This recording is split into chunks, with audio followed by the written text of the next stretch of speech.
Okay, 7 coat na tayo mga boss.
Magkakaalaman ko bukas, boss, pag pinost ko, pag tuyo na.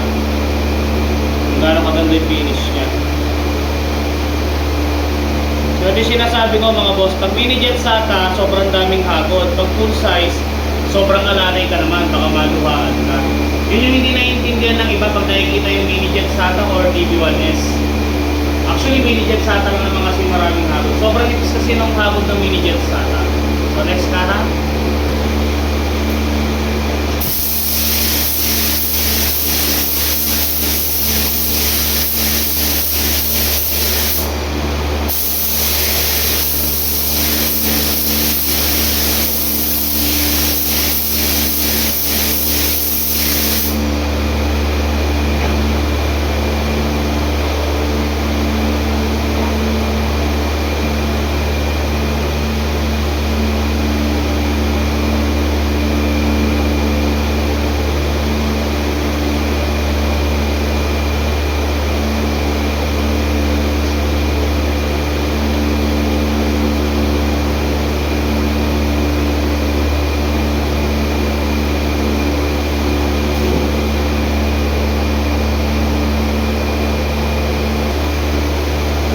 Sakto-sakto, sana umabot.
So ayun na nga mga boss, napakasarap gamitin.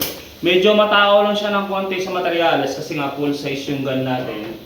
Oh, ito kasi mga to pang motor, pang kotse talaga to eh. So okay lang kasi mabilis naman yung trabaho natin kasi yung kaha ng binubuga natin is napakalaki. Kung mini jet SATA naman matagal, DB1S ang bagay sa kaha na yon. Kaso syempre, ngayon lang ako may pagkakataon para subukan to eh, kating-kati na ako eh. Kaya tinesting ko na, ginamit ko na sa PCX natin. So ang gamit natin dito is yung ano na yun? Version 2 mga boss. So ang version 2 natin, ayan. So gusto ko tong version 2 kasi kulay blue yung filter niya, 190 microns. So pinong-pino, pang clear talaga. Kadalasan kasi sa atin is 125 yung kulay puti. So yun, maganda pang base. Pero ito para sa akin mas maganda to pang clear yung kulay blue kasi 190 microns. So yun lang po. At sa gusto ng PPS, mga hard cap version 2, napaka-pogi, clean, elegant tignan, hindi siya mukhang tabo. Tulad ng sinasabi ng master ko dati na kinakantsawan niya mukha raw tabo yung PPS na 3M version 1, tapos makikita ko ganun din yung gamit niya kalaunan, di ba? At least to walang leak, walang tama, walang maging aberya. Okay? So ilan po? May laman pang konti. So ito yung finish ng ating limited edition.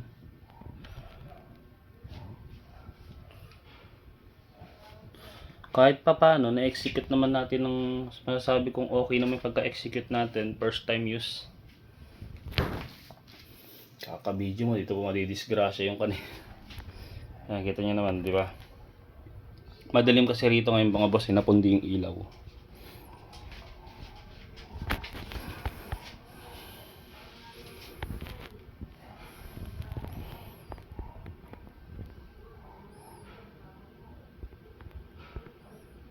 May parang konting kuman. Ayun. Parang pinhole.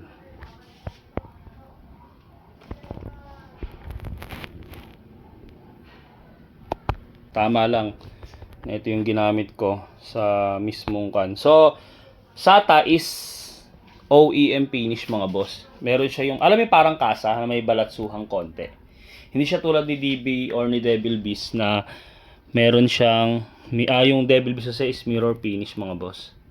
Pero goods naman para sa akin. Imagine niyo pearl white mga boss. Oh. Saan aabot ang 8.5 mo, di ba?